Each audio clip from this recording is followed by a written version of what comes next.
1,00,000 మందికి 1,00,000 మందిలో ఒకరికి వికలాంగులకు స్కూటీలు ఇచ్చి ప్రజల పాలన అని చెప్పి మోసం చేసి ఇన్స్టాగ్రామ్లో, సోషల్ మీడియాలో, వాట్సాప్లో పబ్లిసిటీ చేస్తున్న పాలన కాంగ్రెస్ పాలన.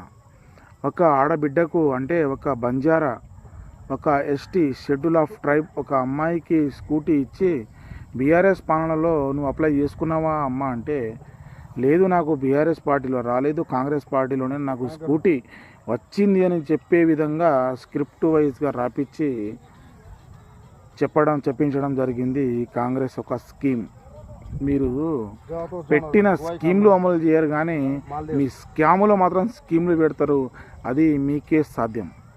బీఆర్ఎస్ పార్టీలో మాత్రం బీఆర్ఎస్ పార్టీ అంటే స్కీమ్ల పార్టీ, బీఆర్ఎస్ పార్టీ అంటే ప్రజల పార్టీ, ప్రజల యొక్క అందరికీ మద్దతు పలికే పార్టీ, అందరికీ ప్రయోజనాలు కూల్చే పార్టీ, ప్రయోజనాలు అందించే పార్టీ బీఆర్ఎస్ పార్టీ.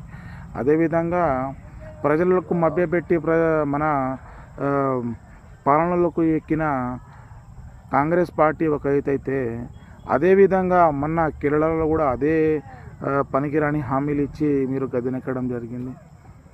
రానున్న రోజుల్లో మళ్ళీ తెలంగాణ రాష్ట్రంలో బీఆర్ఎస్ పార్టీ అధికారంలోకి వచ్చి మళ్ళీ గులాబీ జెండా ఎగరవేసి తెలంగాణ రాష్ట్ర ప్రజలకు మళ్ళీ మంచి రోజు వచ్చే విధంగా మేము సహకరిస్తామని కోరుకుంటున్నాను. ఇప్పుడైనా పనికి మాలిన మాటలు మొత్తం వదిలేసి నిజాయితీగా మాట్లాడి ప్రజలకు అర్థమయ్యే విధంగా, ప్రజలకు అవసరమయ్యే విధంగా మాట్లాడడం కోరుకుంటూ జై హింద్. మీ శివకుమార్ నాయక్.